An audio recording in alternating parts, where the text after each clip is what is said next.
마음이 뒤숭숭해 잠이 오지 않아 뒤척이다 제 아내의 이야기를 해볼까 하고 글을 적어봅니다. 아내와 저는 대학 새내기 시절에 만나 연인이 되었어요. 늘 같은 생활을 반복하다가 대학이라는 곳에 가서 새로운 환경과 새로운 사람들, 그리고 새로운 방식에 조금씩 적응을 해갈 무렵에 단체 미팅이 있었고 거기에서 제 아내를 만나게 되었어요.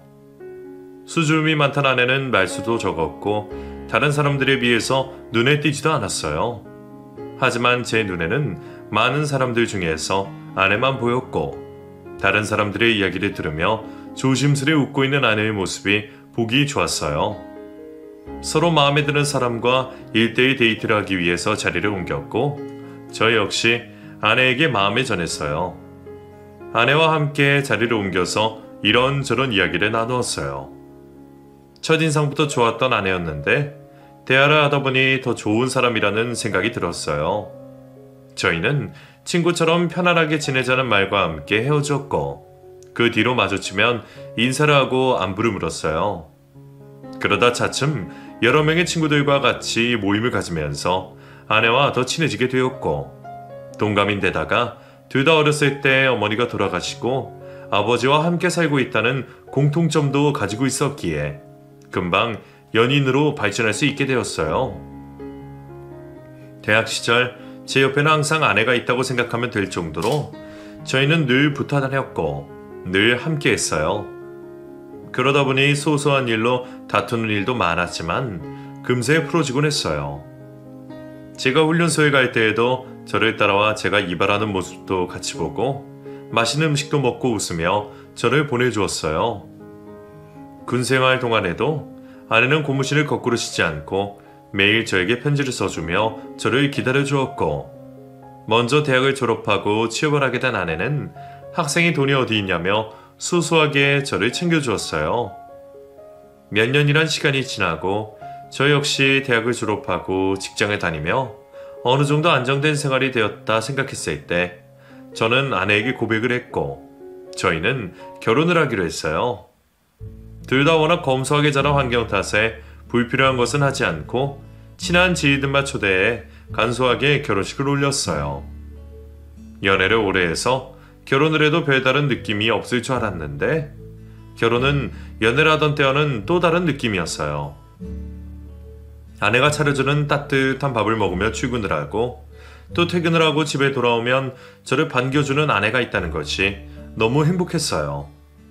한 번은 갑자기 쏟아지는 비 때문에 버스에서 내리자마자 머리에 가방을 이고 뛰려 하는데 뒤에서 아내가 웃으며 우산을 씌워준 적이 있었어요. 그때 아내의 모습은 잊을 수가 없었어요. 여름에는 아이스크림을 같이 나눠 먹고 겨울에는 뜨뜻한 방에 배를 깔고 누워 따뜻한 붕어빵을 하나씩 나눠 먹으며 알콩달콩 신혼을 즐겼어요. 아이 없이 둘이서 좀 더 신혼을 즐기는 것도 좋았겠지만 다복한 가족을 늘 바래왔던 저희는 결혼을 하자마자 아이를 갖기를 희망했고 아들 하나 딸 하나 연년생으로 낳았어요. 퇴근을 하고 집에 가면 아이들의 재롱에 시간이 가는 줄도 몰랐어요. 저는 자식이 하나 더 있었으면 좋겠다고 생각했지만 아내의 반대로 이루지는 못했어요. 둘을 키우는데도 힘이 드는데 셋까지는 안 된다는 아내의 고집을 꺾을 수가 없었어요. 저는 가족들을 위해서 직장생활을 성실하게 하며 열심히 살았고 아내 역시 양가 어머니가 안 계셔서 누구에게도 도움을 받지 못하고 오로지 혼자의 힘으로 아이들을 키우며 며느리 노릇을 해내었어요. 연년생 아이들을 키우는 것은 정말 힘든 일이었거든요. 하나가 울며 안아달라고 매달리면 옆에서 잘 놀고 있던 다른 하나도 울며 안아달라고 하는 통에 아내 혼자 있을 때에는 하나는 없고 하나는 안아야 했어요. 그리고 희한하게 하나가 독감에 걸려 입원을 하게 되면 또 다른 하나도 입원을 하게 됐고 뭐든지 같이 하는 아이들 때문에 아내가 많이 힘들어했어요. 하루 종일 아이 둘을 챙기다 보니 아내는 늘 밤에는 골아 떨어졌고 밥 먹을 시간도 없어서 그냥 지나치는 날도 많았어요. 저는 자신의 커리어를 포기하고 아이들을 위해서 희생하는 아내에게 늘 고마워했고 그런 아내를 위해서 아이들을 위해서 더 열심히 일을 해서 돈 걱정하지 않게 살게 하는 것이 내 몫이다 생각하며 열심히 살았어요. 하지만 아이들이 어느 정도 커가다 보니 어린이집이며 식비며 돈이 들어갈 곳이 많아졌고 양가 아버님들도 연세가 많으시다 보니 병원에 갈 일도 많아졌어요. 자식이 저희뿐이다 보니 모든 것들을 저희가 해결해야 했고 아파트 대출금도 갚아야 하는 상황에 한 번씩 목돈이 들어갈 일이 생기게 되면서 생활비가 부족해지는 일이 생기게 되었어요. 한 달에 벌어 한 달에 살다 보니 여윳돈이 있을 리가 없었어요. 뭘 그렇게 고민하고 있어? 몇 달 동안 계속 마이너스야. 이번 달에도? 아버님 병원비가 생각보다 많이 나왔어. 메꿀 수는 있겠어? 적금 넣고 있는 거 빼면 되긴 하는데 필요할 때마다 자꾸 깨니까 돈이 모아지지가 않네. 조금만 더 고생해보자. 설마 계속 이렇게 하겠어? 애들 더 크면 돈 들어갈 곳이 많다던데.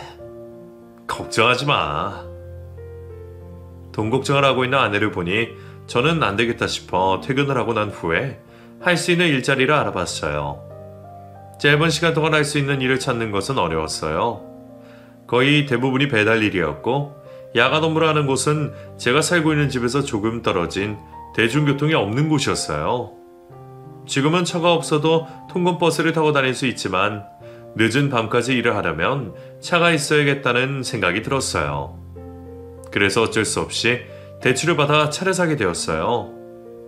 아내는 얼마를 더 번다고 무리하게 대출까지 받아가며 차를 사려고 하냐고 했지만 저의 생각은 달랐어요.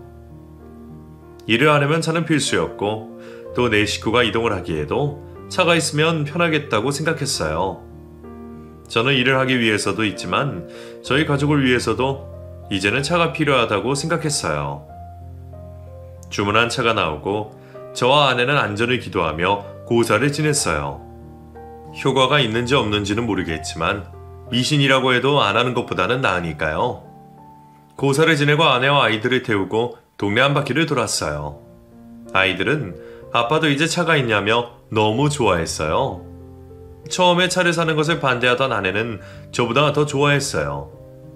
나들이를 갔다가 돌아오는 길에는 항상 아이들이 잠이 드는 바람에 집까지 업고 오는 일이 다반사였거든요.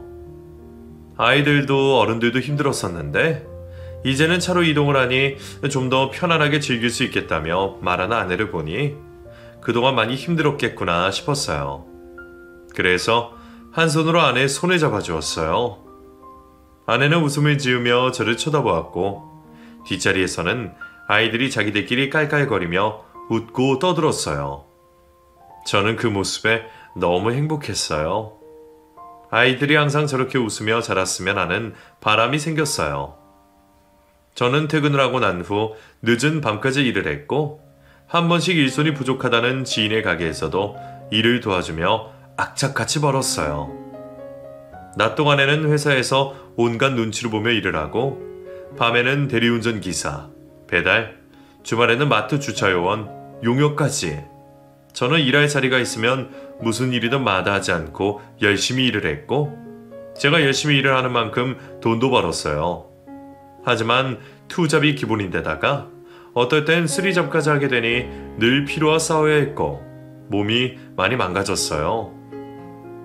그리고 하루 24시간 동안 잠자는 몇 시간을 제외하곤 일을 하다 보니 자연스레 가족들과 마주할 시간도 대화를 할 시간도 줄어들게 되었어요. 아내는 주말까지 이렇게 일을 해야 하냐며 아이들과 같이 있을 수 있는 시간은 지금뿐인데 아이들이 더 크면 같이 있을 시간도 없다며 일을 줄이라고 투덜거렸지만 저는 돈 걱정하지 않고 잘할 수 있게 해주는 것이 더 크다고 생각했기에 멈출 수가 없었어요. 그러는 동안 아이들은 어느새 중학생이 되었고 저와의 관계는 더 멀어질 수밖에 없었어요. 한 번은 조금 일찍 집에 들어오게 된 날 아내는 잠시 집을 비웠고 아이들밖에 없었어요. 저는 아이들과 나눌 대화거리가 없어서 멀뚱히 텔레비전을 보고 있었어요. 그러다가 아이들은 각자 자신의 방에 들어갔고 저 혼자 남게 되었어요. 이윽고 외출을 했던 아내가 돌아왔고 그제서야 집안 분위기가 밝아지는 것 같았어요. 아내는 이웃집에서 받아온 반찬을 꺼내어 상을 차렸고 방으로 들어간 아이들을 불렀어요. 오랜만에 다 같이 모여 식사를 하면서도 저는 어색한 느낌이 들었어요. 제 자식인데 왜 이렇게 어색한 느낌이 드는 것인지. 아이들은 제가 묻는 말에만 대답을 할 뿐 먼저 말을 거는 법이 없었어요. 아내와는 그렇게 제잘제잘거리며 말을 하던 아이들이 말이에요. 식사가 끝난 후에 저는 아내와 맥주를 한잔하게 되었고 제가 느낀 서운한 감정을 말하게 되었어요. 그러자 아내는 이제서 뜬금없이 그런 소리를 하냐며 이렇게 된 것은 다 저의 잘못이라고 말을 했어요. 아내의 말에 저는 순간 화가 났어요. 이게 어째서 내 잘못이란 말이야? 당신이 언제 애들이랑 놀아준 적 있어? 일하느라 바빠서 그런 거지. 내가 그래서 주말에는 일하지 말고 애들이랑 놀아주라고 했잖아. 나 좋다고 일한 거야? 다 지들 잘 키우려고 쉬지도 못하고 일한 건데. 그건 당신 생각이고 어렸을 때부터 아빠랑 유대관계가 없는데 지금 와서 갑자기 생기겠어? 이래서 자식 새끼는 다 필요가 없다는 것인가? 착한 애들 나쁜 애들 만들지 마. 내가 보기엔 당신이 자초한 일이니까. 당신까지 그렇게 말을 해야겠어? 사실이잖아. 지금이라도 다가가려고 노력을 해야지. 그럼 돈은 누가 벌고? 그놈의 돈 굶어 죽는 것도 아니고 얼마를 벌어야 만족을 할 건데. 이만하면 된 거 아니야? 당장 눈앞의 것만 생각하지 말고 미래를 생각해봐. 이게 다 우리 미래를 생각해서 이러는 거야. 말해 말자. 당신한테 내가 무슨 말 하겠니?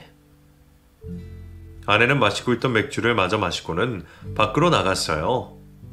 저는 혼자 남아있던 맥주를 들이켰어요. 그동안 그렇게 가족들을 위해서 열심히 살았건만 지금 와서는 저희 부재를 탓하다니 갑자기 허망한 느낌이 들었어요.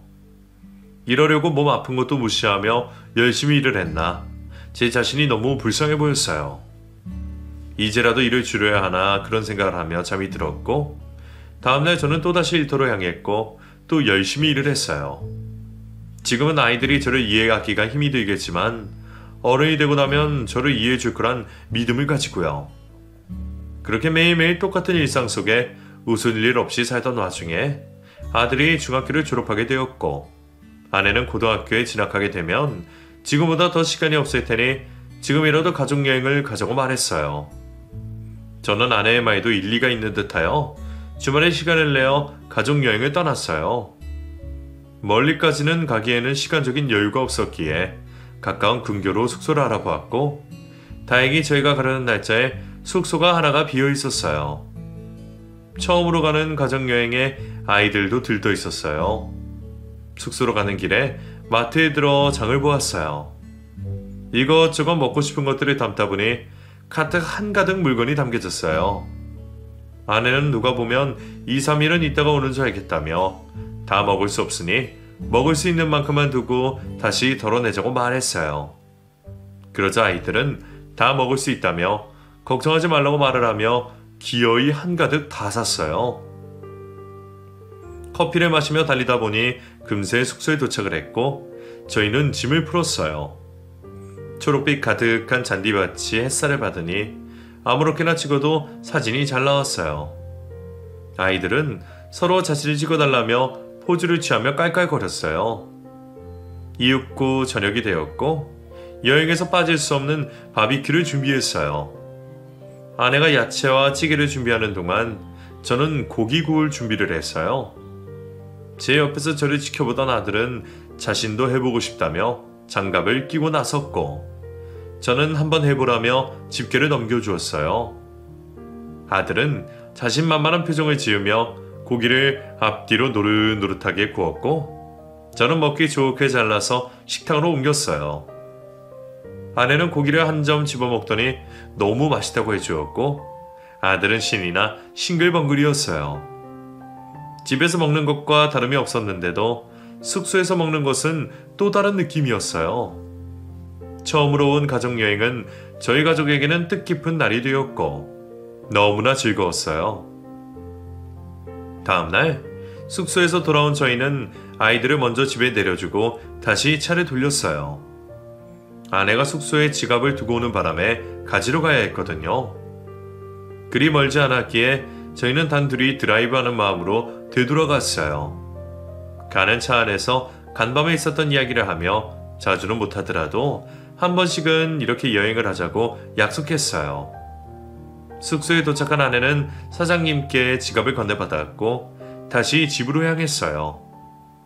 거의 집에 다가갈 무렵 제 뒤에 오고 있던 차가 갑자기 제 차를 들이박았고 저 역시 제 앞차를 들이받게 되었어요. 눈 깜짝할 사이에 일어난 일이라 정신이 없었어요. 옆에서 아내의 울부짖는 소리에 정신이 들었고 다급하게 아내를 쳐다보았어요. 아내는 많이 힘들어했고 곧이어 구급차가 와서 병원으로 옮겨졌어요. 다행히 저는 찰가상으로 끝났지만 아내는 고관절이 골절이 돼 재활치료를 해야만 했어요. 이 일로 저희 가족은 일상이 무너져 버렸어요. 아내가 하던 일은 고스란히 아이들 수술해야만 했고 아내는 아픈 몸이 된 걸 힘들어했어요. 예전 같으면 아무렇지 않을 일도 크게 반응을 했고 점점 신경질 쪽으로 변해갔어요. 재활치료를 받는 것이 힘이 든다며 가지 않겠다고 철없는 말을 하며 속을 썩였어요. 아내의 그런 모습들을 지켜봐야 하는 저 역시 너무 힘이 들었어요. 당신 일찍 들어와서 애들 좀 챙겨주면 안 돼? 나도 일에 있는데 어떻게 일찍 들어와? 지금 내가 건강한 몸도 아니고 너무한 거 아니야? 애들이 있잖아. 애들도 학교 다녀오면 지들 할 거 하기 바빠. 그럼 돈은 누가 벌고? 이 와중에도 또 돈 얘기야. 이게 현실인데 어떻게 해 그럼? 정말 마음에 안 들어. 됐어, 집어쳐. 이놈의 집구석은 내가 죽어나가도 똑같을 거야. 무슨 말을 그렇게 해? 사실 그래도 얘기한 건데 왜? 왜 이렇게 자꾸 어린애처럼 변하니? 원래 그렇게 생각 먹었겠지. 퇴근을 하고 들어온 저에게 아내는 하소연을 했고 저 역시 몸이 힘든 나머지 언성을 높이게 되었어요. 저희 둘의 다툼으로 아이들은 눈치를 보게 되었고 이런 일이 반복이 되자 저는 지금처럼 늦은 밤까지 일을 하는 것은 무리라고 생각하고 일을 하나 줄였어요.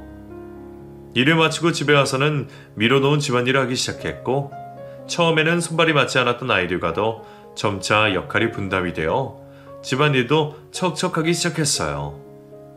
그렇게 지내다 보니 아내의 신경질도 많이 줄었고 재활치료도 자신이 먼저 나서서 간다고 할 만큼 의지도 강했어요. 그리고 아이들과 같이 있는 시간이 예전보다 많아지다 보니 있었던 일들도 이야기하게 되고 아이들에 대해서 조금 더 알아가는 것이 많아져 소통이 되기 시작했어요. 그랬더니 자연스레 아이들과 어색했던 것들이 조금씩 사라지는 것 같았어요. 어느 정도 이 생활에도 적응이 되어가나 싶더니 저는 그동안의 일들로 인해 체력이 바닥이나 투잡도 어려운 상황이 되었어요. 이렇게까지 몸이 상했을 줄은 생각도 못했는데 너무 앞만 보고 달려온 제 자신이 후회스러웠어요. 거기다 안 좋은 일은 겹쳐서 온다고 하더니 제가 다니고 있던 회사가 갑자기 어려워지기 시작해 분위기가 좋지 않았어요. 주야를 돌던 현장은 주간밖에 하지 않았고 어떨 때에는 그곳조차 운영하기가 힘이 들어 인원을 줄일 수밖에 없었어요. 그렇다 보니 오래된 연봉이 많은 사람들은 눈치를 볼 수밖에 없었어요. 회사가 줄일 수 있는 가장 큰 비용이 인건비니까요. 회사의 사정은 나의 기미가 보이지 않았고 점점 어려워지자 아니나 다를까 나이가 많은 저는 권고사직을 받게 되었어요. 끝까지 버티려고 했지만 그럴 수 있는 상황이 아니었어요. 한순간에 일자리를 잃게 되고 몸도 망가지게 되자 저는 견딜 수 없을 만큼 힘이 들었어요. 아픈 아내와 커가고 있는 아이들. 저는 이제 어떻게 해서 먹고 살아야 하나 앞길이 막막했어요. 가족들 앞에서 티는 내지 않았지만 저는 연이은 악재에 절망감에 빠졌고 마음이 너무 힘들었어요. 그러다가 이렇게 있다고 한들 달라지는 것도 없으니 이왕 이렇게 된 거 잠시 쉬어가라고 신이 저에게 주는 선물이라고 생각하자며 마음을 달리 먹었어요. 그랬더니 마음이 한결 가벼워졌어요. 저는 이 선물 같은 시간 동안 아내와 아이들을 돌보았어요. 한 달의 시간이 지나고 어느 정도 제 몸도 회복이 되었다고 생각이 들었을 때 저는 마냥 놀고만 있을 수는 없어서 시간이 짧은 일자리를 찾아봤어요. 하지만 나이도 많을 뿐더러 짧은 시간대를 찾는 것은 어려웠어요. 그러다가 전봇대에 붙어있는 구인 광고를 보게 되었고 저는 근처 식당에서 일을 하게 되었어요. 일하는 시간이 몇 시간이 안 되어서 그런 것인지 출근을 했다가 돌아서면 퇴근을 했어요. 제일 바쁜 시간대에 하는 것이라 짧은 시간 동안 고강도의 일을 해야 했지만 제 몸에 무리가 가지 않는 선에서는 적당한 일인 것 같았어요. 그렇게 몇 주를 일하다가 같이 일하던 직원 하나가 사람 구할 시간도 없이